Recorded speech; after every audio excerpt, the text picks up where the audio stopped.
సంవత్సరాల తరబడి ఎన్ని మందులు వాడినా మీ మోకాల నొప్పులు తగ్గట్లేదా? ప్రాణ పెయిన్ క్లినిక్ లో అత్యాధునిక చికిత్స. నాగార్జున సాగర్ ప్రాజెక్టు గేట్లు తెరుచుకున్నాయి. ప్రాజెక్టు నిండుకుండలా మారటంతో సోమవారం అధికారులు 6 గేట్లు ఓపెన్ చేశారు. 6 గేట్లను 5 అడుగుల మేర ఎత్తి నీటిని విడుదల చేస్తున్నారు.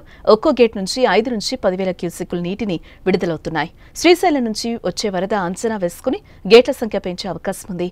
కృష్ణా పరివాహక ప్రాంత ప్రజలను సైరన్ వేసి అధికారులు అప్రమత్తం చేశారు. శ్రీశైలం నుంచి సాగర్లోకి వరద పోటెత్తుతోంది. నాగార్జున సాగర్ గరిష్ట నీటి మట్టం 590 అడుగులు కాగా ఇప్పటికే 580 అడుగుల వరకు చేరుకుంది.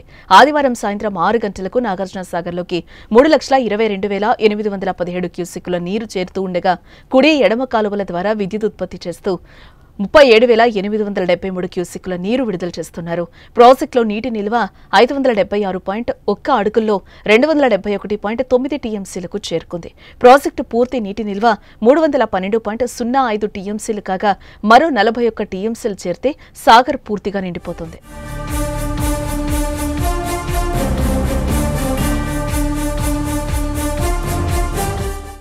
మనకు వస్తున్న ఫ్లడ్ని అబ్జర్వ్ చేసి గవర్నమెంట్ ఒక డెసిషన్ తీసుకుంది. ఆంధ్రప్రదేశ్ మినిస్టర్ గారు, ఇరిగేషన్ మినిస్టర్ గారు, R&B మినిస్టర్ గారు, మిగిలిన ప్రజాప్రతినిధులు అందరూ, ఎమ్మెల్యేస్ అందరూ వచ్చి ఘనంగా ఎడమకాలకి నీళ్లు ఇవ్వడం జరిగింది. ఇది 2 సంవత్సరాల తర్వాత ఆనందోత్సవాల్లో మన రైతులందరూ ఉన్నారు.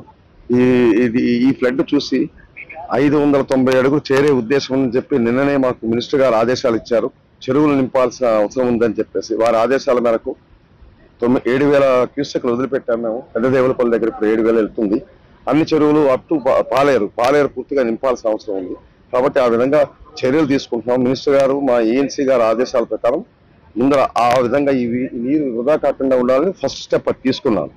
ఇప్పుడు ఏంటంటే ఈ విధంగా ఫ్లడ్ కంటిన్యూగా రావడం వల్ల దీన్ని మేము ప్రోటోకాల్ ప్రకారం ఆపరేట్ చేయాలి. కాబట్టి వస్తున్న ఫ్లడ్ని అబ్జర్వ్ చేసి ఈ రోజు గేట్లను స్పిల్ చేయాల్సిన అవసరం వచ్చింది. కాబట్టి 1 లక్ష నుంచి 2 లక్షల క్యూసెక్ల మధ్యన మనం కిందకి పంపించాల్సిన అవసరం ఉంది.